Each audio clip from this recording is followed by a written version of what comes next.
sustainable consumption researcher, and since 2012, I have worked on the concept of collaborative fashion consumption. Many changes could have been observed in the fashion industry since COVID-19 started.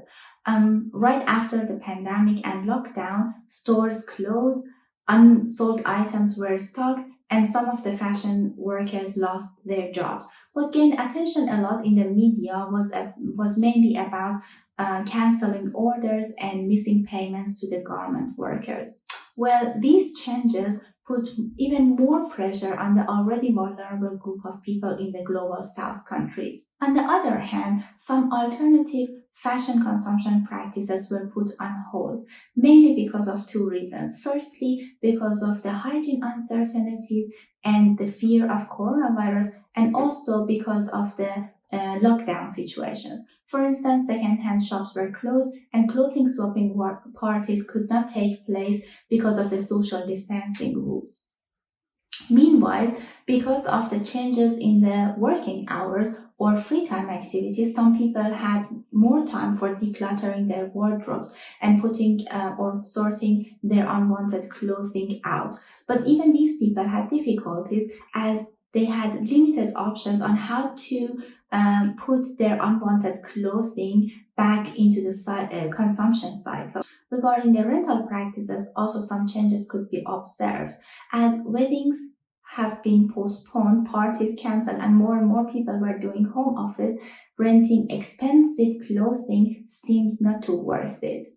Not only because of the cost, of course, but also because of the perceived risk of the virus.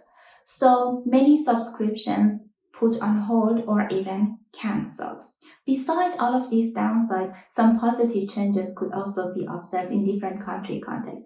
For instance, in Germany, many initiatives encouraged people to purchase from local shops and by these support the small businesses.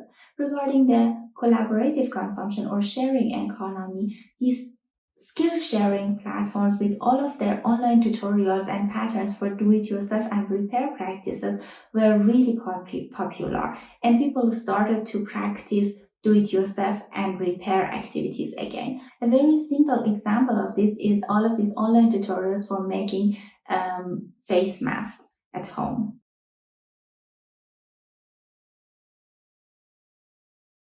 It might be that these behavioral changes stay with people for a long time. For instance, all of these do-it-yourself or repair skills that they learned during the pandemic could be used in a long term. But still, there is a question whether people, after going back to their full-time jobs and after having again possibilities to spend their free time with others or outside, if they have still time for such alternative practices. But I expect that the proponents of the sharing economy practices such as clothing swapping parties or clothing libraries are going to be back and are going to engage themselves in these practices after COVID-19 is over.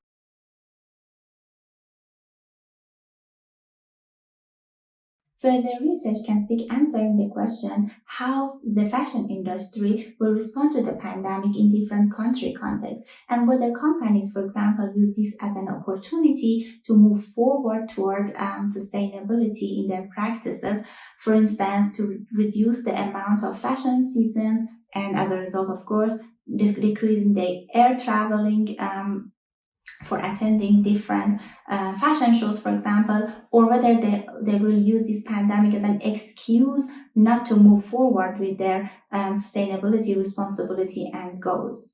It would be also interesting to investigate if and how some of the collaborative fashion consumption practices have changed during the pandemic in different country contexts, and whether these changes can be also observed after the pandemic. Also, it would be very interesting to have a look at whether particular behavioral changes stay with consumers for a longer time.